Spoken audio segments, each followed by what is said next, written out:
expansion of ignorance is explained in this verse. The first ignorance is to identify one's material body, which is made of 5 elements, as a self, and the second is to accept something as one's own due to a bodily connection. In this way, ignorance expands. The living entity is eternal, but because of his accepting non-permanent things, misidentifying his interest, he is put into ignorance, and therefore he suffers material pangs. Thus ends the Bhaktivedanta purport. So how the living entity, after having taken birth, fallen out of the womb of the mother,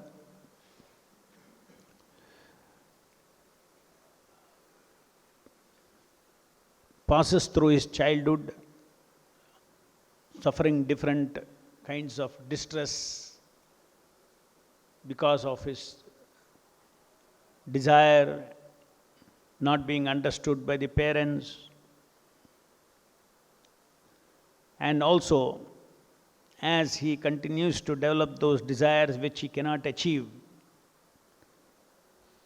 he develops this quality of krodha or anger.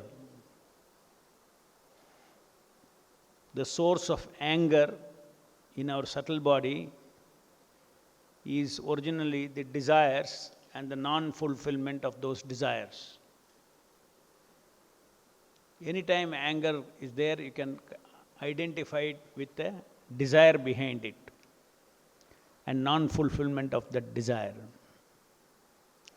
And slowly, his desires are interfering with the desires of others. Then his anger, which was originally the anger over a situation of being caught up in a body which has no capacity to do or desire, to fulfill what he desires. That anger turns into anger against others,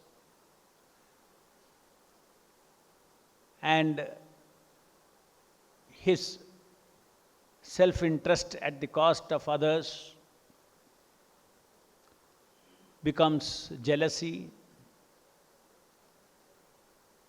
In this way, he develops enmity towards other lusty people. So it's a very descriptive narration of each of our story, of how we have developed different kinds of concepts, starting with the bodily concept of life. Now this verse says, by such ignorance the living entity accepts the material body which is made up of 5 elements. With this misunderstanding, he accepts non-permanent things as his own and increases in ignorance in the darkest region. Actually, when we come out into this material world, we are quite neutral in our relationship with our body. One by one, as our senses, karma indriya and jnana indriya of this body cooperates with our innate tendency of karma indriya and jnana indriya, because karma indriya and jnana indriya of this body is only external instrument. The real karma indriya and jnana indriya only spirit can have, only spirit can work, spirit can know, touch, smell, taste, etc. Only spirit can do. The details of the doing or the influence of how things are done or the influence or detail and influence of the particular kinds of sense of taste, smell, etc. That may be a characteristic of the field of activities, the kshetra. But the Kshetrajna is the one who has the faculty. Kshetrajna is the one who, or the spirit is the one who has the ability to touch, smell, taste, etc. Ability to move, ability to pick up, ability to talk, all this pancha karma indriyas. So the living entity, when it comes into this material world, slowly through its own external observation, through his own senses, he starts associating the bodily functions, bodily capacities as his. When he wishes to raise his hands, he can raise his hand. So he thinks, this hand is mine. When he wishes to walk, his legs will move. So he thinks, this is my leg. And this is further reinforced by seeing the other living entities who by their own volition, again they are able to move their bodies. I am able to move my voice box and I am able to talk. When I desire to talk, my entire karma indriya talks. So therefore I say that this is mine. So like this, all the functions of the body, karma indriya and jnana indriya, is slowly the living entity realizes or illusionizes that this is me, that is him, that is her, that is my father, that is my mother. This body is mine. This is me. So basically, just look at it. Where is all this? Where are all these things? Jnana indriya means it goes and sits in the mind finally. Say, I look at the mirror, I see my form. I close my eyes. If I am blind, I would have never seen my form. I only know I have a form. I can touch and I can have a form. I never seen a form. But sense of form is there. By touching, I'll make out my sense of form.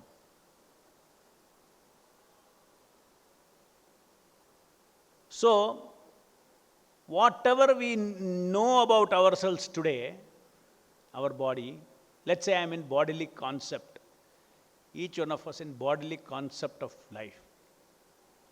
It is something that we have fed into our mind. It's not me. It has a beginning after birth. And continuously as we are growing, we are also adjusting that mapping. Oh, I am a boy, I am a man, continuously we are adjusting. So this is not me. It is a mapping created by me through my jnana indriyas about this body.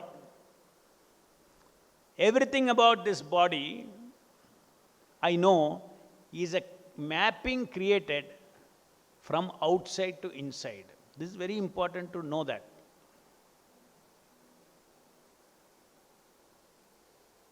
Your bodily concept of life is generated from the process, generated from outside. It is not that bodily, I am this body is a inner realization. No. It is put into this mind by our own self.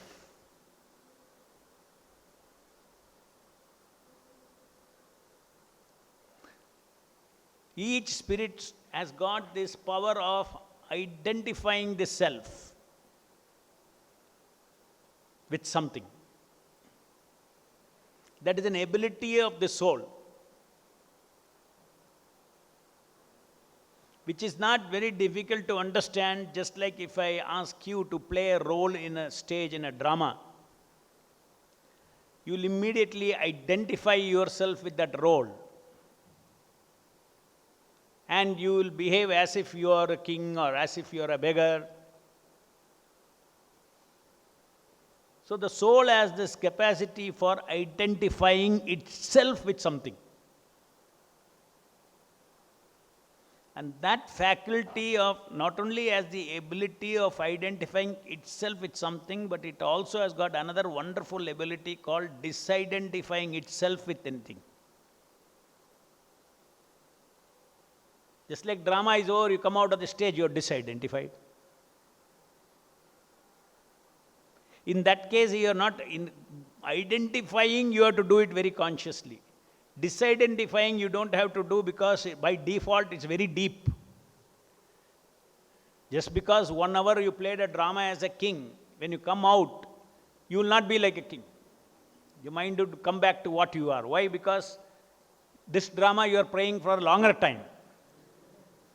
That drama is only for 1 hour. So this identification and disidentification is something that is in our hands, using our free will, that ability to identify and disidentify. And the jnanic process, of course, jnanic process is to use this, this potency of disidentifying by the process of jnana, and the process of Krishna consciousness is jnana plus. It is assisted by actual awakening of what I am. In the light of what I am, I disidentify with what I am not. What I am eternally. And these are all transient forms, transient situations. So as I explained, we have got this ability of identifying ourselves with the different roles in different situations. Who has got that ability? We have got that ability for identifying. The soul has got that ability to identify and become a personality. Baby personality, child personality, boy personality, youth personality, old age personality, man personality, old man personality. Very interesting, isn't it? How as Kala is changing, Kala is moving the body, we are also moving our personality.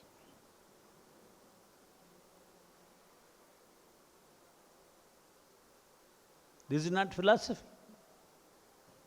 What Krishna teaches in Bhagavad Gita is not philosophy. It is observed truth. Dehinosmin yata dehe kaumaram yavanam jara tata dehantar prapti dhirastatra na muhyati. So, the process of the Jnani's process is to disassociate. It's not me, it's not me, it's not me. Our process is, I am servant of Krishna, I am servant of Krishna, I am servant of Krishna, I am servant of Krishna.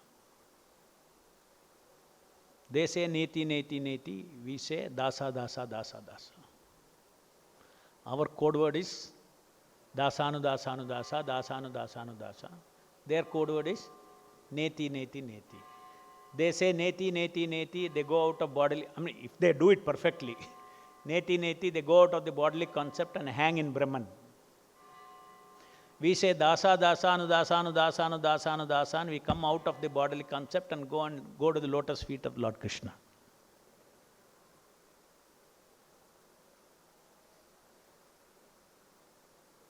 Now,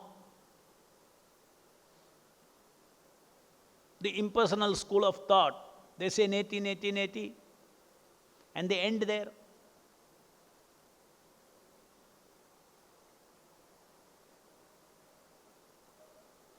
I am eternal servant of Krishna. If I have that and I act on that platform, then that includes I am none of these temporary things. I am not this temporary body. I am not this temporary role.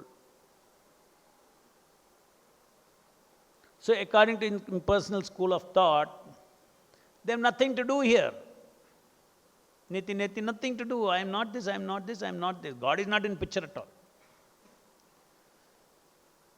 God is not in picture at all. Now we say that I am the servant of the servant, the servant of Krishna. And as servant of Krishna, we can do so many things here. We have to know Krishna's mind.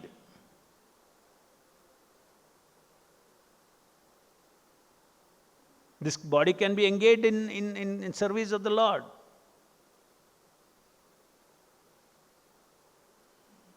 Any number of lives we can take.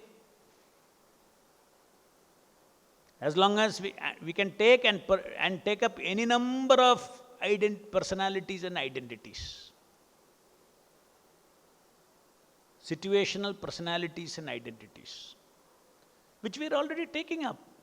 Every one of us are taking up, as Krishna says in Bhagavad Gita, childhood, boyhood, all those things. Different personalities we are taking up.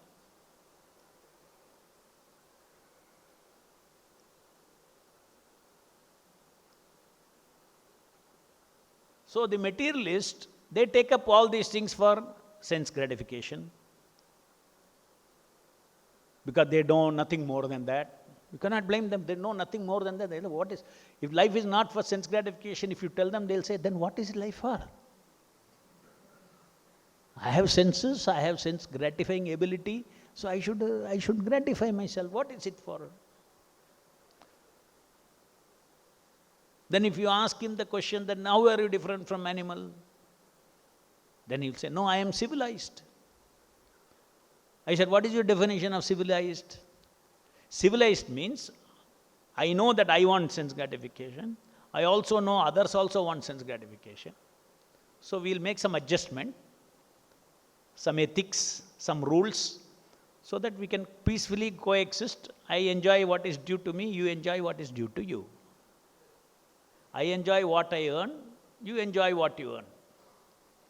Anything you cross boundaries, will go to the police station. So law enforcing authorities are there. So this is the meaning of all ethics in this material world. Nothing beyond that. Adjustment and cooperating for sense gratification. Just see how hollow the whole world is only for that. From birth to death. What is beyond death? We know. Who has seen what is beyond death? So shallow. Now as the Vaishnavas, so that is as far as the materialist is concerned. As far as the impersonal school of thought is concerned, they say this ultimately sense gratification is frustrating me. It is always, dukkha. Always it is transient. My heart is looking for permanency. So then he sees that everywhere there is no permanent at all. There is no permanent happiness at all. Therefore, happiness is illusion. Pleasure is illusion. Because everything is temporary. Because his goal is, what is eternal? It's all. So only my existence is eternal. I am there continuously. The experiencer. I am eternal. So I have nothing, with respect to my ultimate goal of attaining my eternity, I have nothing to do in this material world. Neti, neti, neti. They say they have no activities also. Therefore, their whole goal of life is to slowly withdraw from all activities, including eating, sleeping, everything.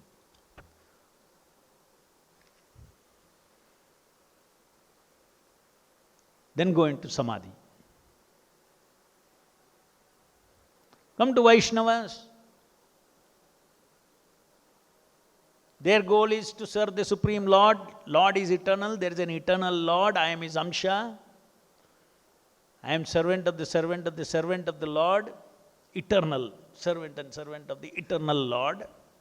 Engaging in eternal service of the Lord. If I can do that in the spiritual world, why cannot do in this material world? If I understand I am eternal servant of Krishna, I just have to play these roles. If I am a man, I'll play the role. I'll take my situational personality and identity as a man, and I will serve the Supreme Lord. I, who is the eternal servant of Krishna, is our existential personality. That existential personality can take up different situational personalities and identities. And as long as the situational personalities and identities are serving the desires of the existential personality, then there is harmony. Now, what is the karmis are doing? Those who do not understand Krishna consciousness, sense gratification. Why? Because they think they are the body. I am this body. So my self-interest is satisfying this body. Whereas the devotee's understanding is myself is, I am eternal servant of Krishna. My self-interest is to take pleasure in serving Krishna. That is my nature, self-interest. Swarthagati, he Vishnu. That is my self-interest. So, the Vaishnavas, they very easily they can live in this material world,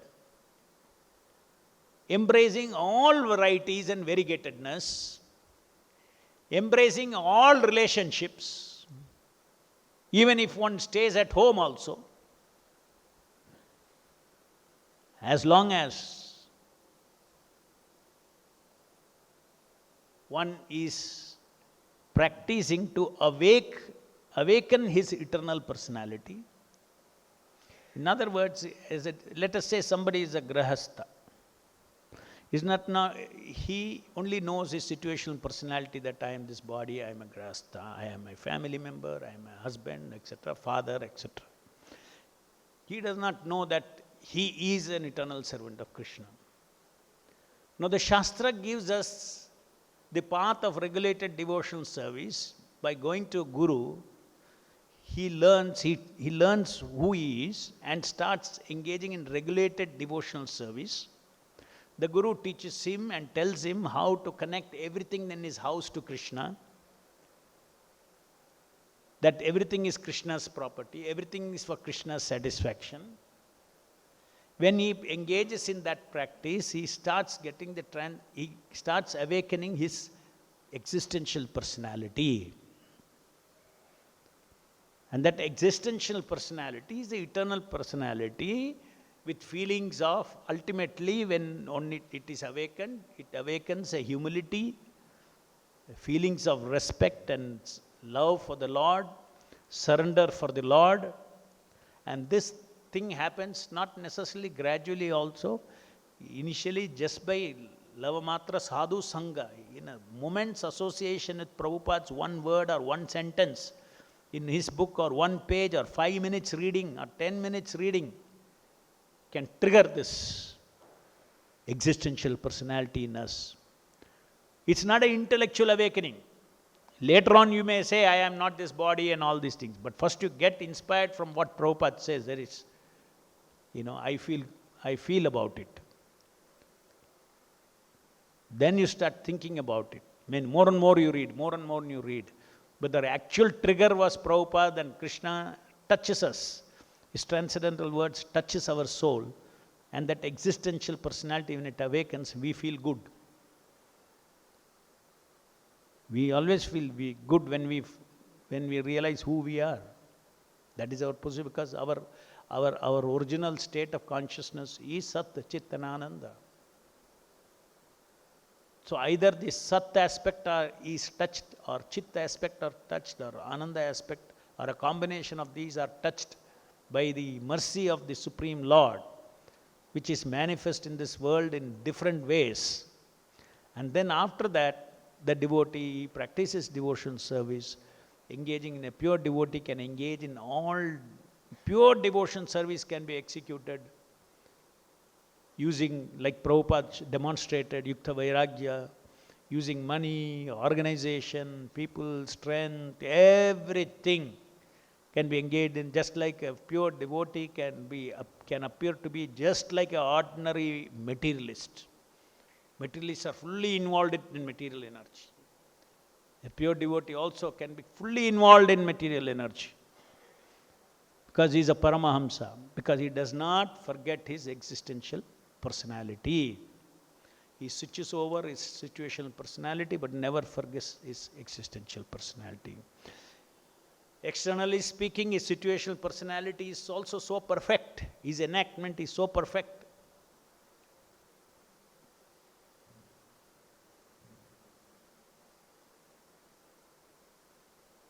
Prabhupada did not say somebody wanted to give him massage. Prabhupada did not say, no, I am not this body, no need of massage. Oh, he took massage, so he must be still in bodily concept. What is the understanding?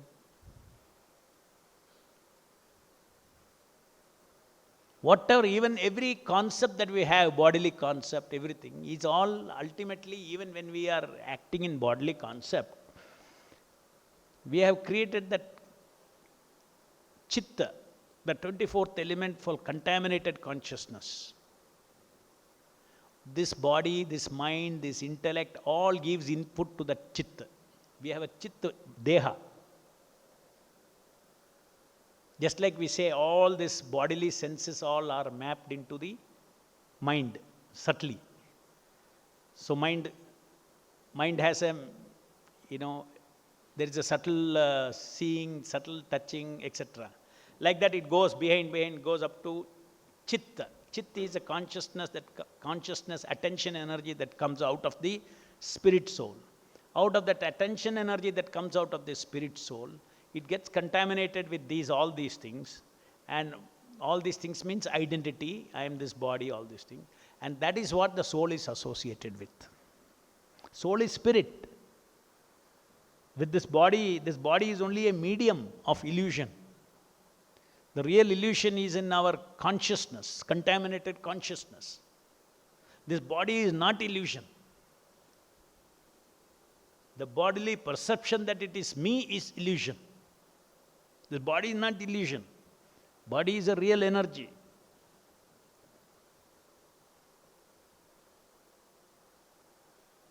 So that is why in Krishna consciousness, our method is this chitta, ignorance, contaminated consciousness can be purified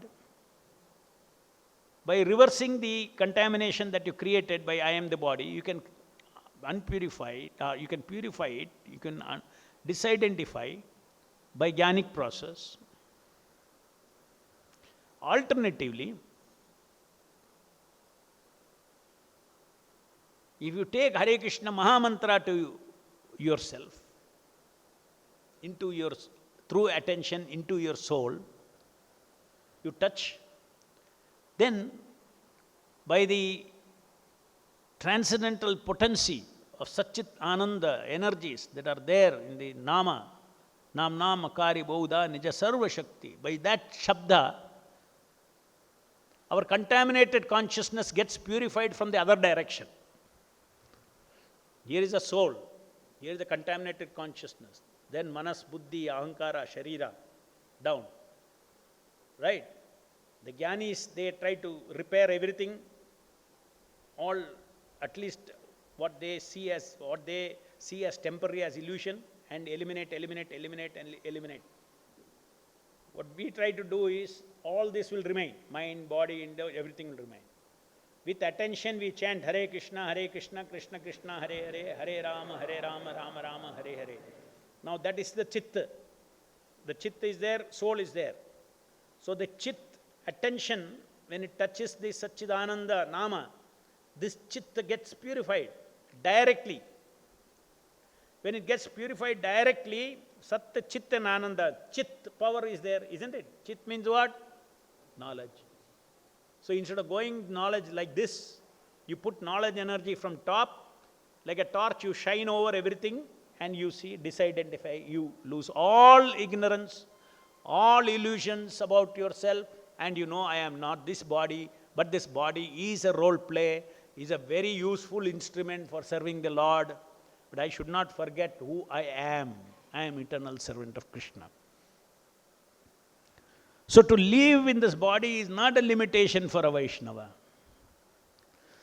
To handle money is not a limitation for Vaishnava because he knows what to do with it. He knows everything belongs to Krishna, so everything has to be served everything has to be for the pleasure of Krishna. He is out of the small well that I and mine. This I am this body, I am this matter, that well he is out.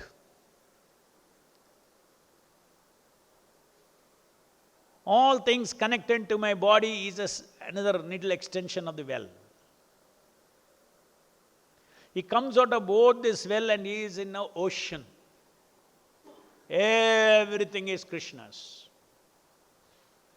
I am also Krishna's. No limitations. If you think something is yours, then you will protect only yours. You will use only that much. But if you know everything is Krishna's and everything is for Krishna's enjoyment, you're out of bodily concept. You're constantly in a role play of engaging the entire material existence, engaging all the souls, everybody in service of the Lord. So by preaching, by engaging in the spirit of preaching Krishna consciousness, by engaging all the resources in service of the Lord, it is a state of self-realization. It is not that sometime you will get self-realized. One may not, just like Prabhupada says, green mango and a ripe mango. Only taste is different, mango is different. Mango is mango. So similarly, even an ordinary sadhaka today, he is not able to taste his self-realization, but he is self-realized. He is acting on the plant because he is mango. He is not in anything else. Because sadhaka means with rules and regulation, without awakening of his original taste, he is doing what same pure devotee does with taste. As a sadhaka, you are doing the chanting Hare Krishna 16 rounds. You are doing the same activity that a pure devotee does with full taste and relationship with Krishna. So the activity is divine, is sanctified. And then because of the mercy of the spiritual master, that is accepted by Krishna also, that service. So then what is the devotee have nothing to achieve, he has achieved everything. If he has come to a shelter of pure devotee and engaging in devotion service, there is nothing to achieve, he has achieved everything. He simply has to relish and live his life. Nothing to achieve. All those achievements are automatic. He does not want to forget the Lord even for a moment, be away from serving the Lord even for a moment, except that target, living here and now, that's what. If he wants to achieve anything, himself, nothing. He wants to achieve for Krishna, he wants to achieve for Guru. He has ambitions and he understands the principles of spiritual life and he executes that. And he is constantly aware that Maya can come and interfere with me to separate me. Separate me means separate interest. One selfish interest comes, even sometimes in devotional service also, selfish interest. That is a stage, not sometime. That is a stage of devotion service, mixed devotion service to pure devotion service. That is why mixed devotion service always have to be done under the guidance of Vaishnavas, spiritual authorities. It has to be under the association of Vaishnavas only. This mixed devotion service has to be done, because mixed devotion service, the name of mixing, the mixture should continuously decrease the contamination. Personal desire should continuously decrease towards zero personal desire and only interest is Krishna. So that, to keep that direction, you need constant association. And so one cannot say, I mix devotion service without direction. One haphazardly engages in mixed devotion. Let me be ambitious. like this. No, that ambition, ultimately the result of the devotion service will feed your ambition more. The personal part, the selfish part of it will be fed more, and your anarthas will increase. So to make sure that the anartha in our mixed devotion service progresses towards lesser and lesser anarthas, we need association of Vaishnavas. Recklessly we cannot dovetail.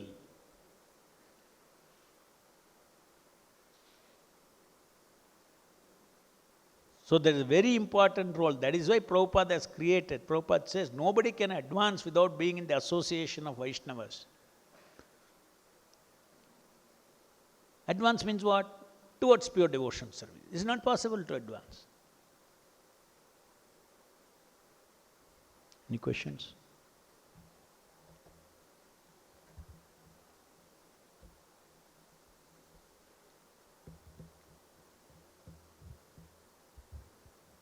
Hare Krishna, bro. Bro, you told in the class in the beginning that our Karmendriya and Gyanendriya, internal Karmendriya, Gyanendriya, they are mapped with the external ones. So, but bro, spirit as itself cannot experience matter. So what is the transducing mechanism which allows the spirit to experience matter? Super soul. The super soul is it's a correct. Our spirit cannot experience matter. Experience is what? Touch, smell, taste, etc. Those 5 things. Cannot experience matter. How are you able to experience sense of touch, smell, taste, etc.?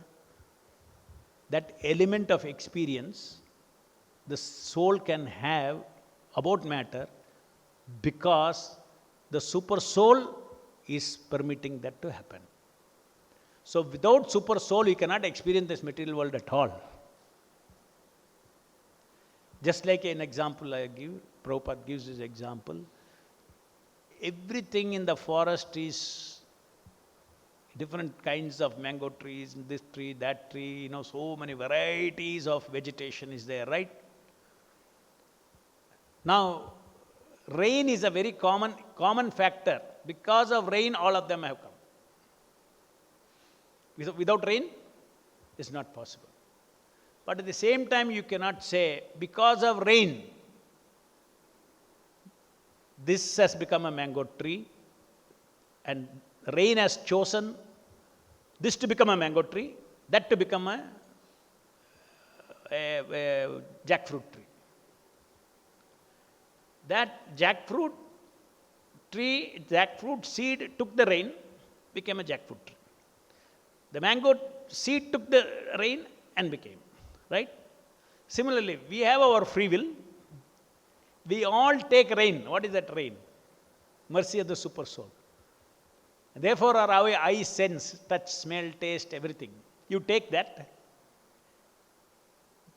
Nobody recognizes that. Nobody recognizes because it's a constant factor. Steadily it comes, nobody recognizes.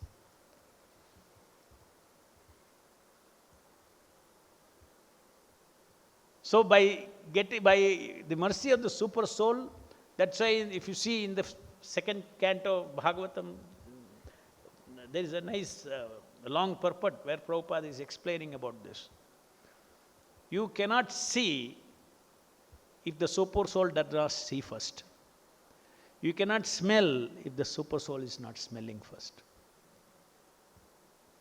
You cannot taste if the super soul is not tasting first.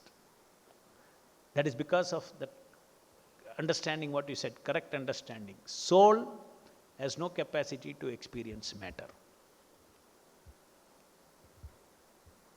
Mata smritir apohanam cha. From me comes knowledge, remembrance, and forgetfulness.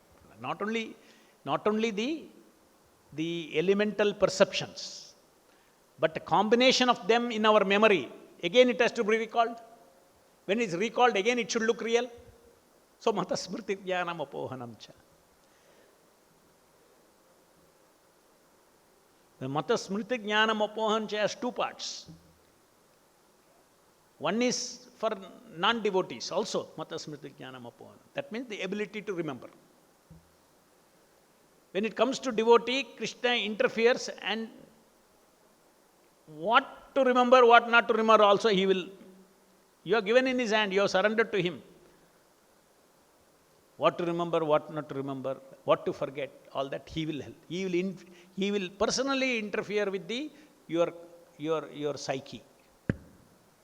Because ultimately psyche drives our body. Jai Grantharaj Srimad Bhagavatam ki jai, Jagat Guru Srila Prabhupada ki jai.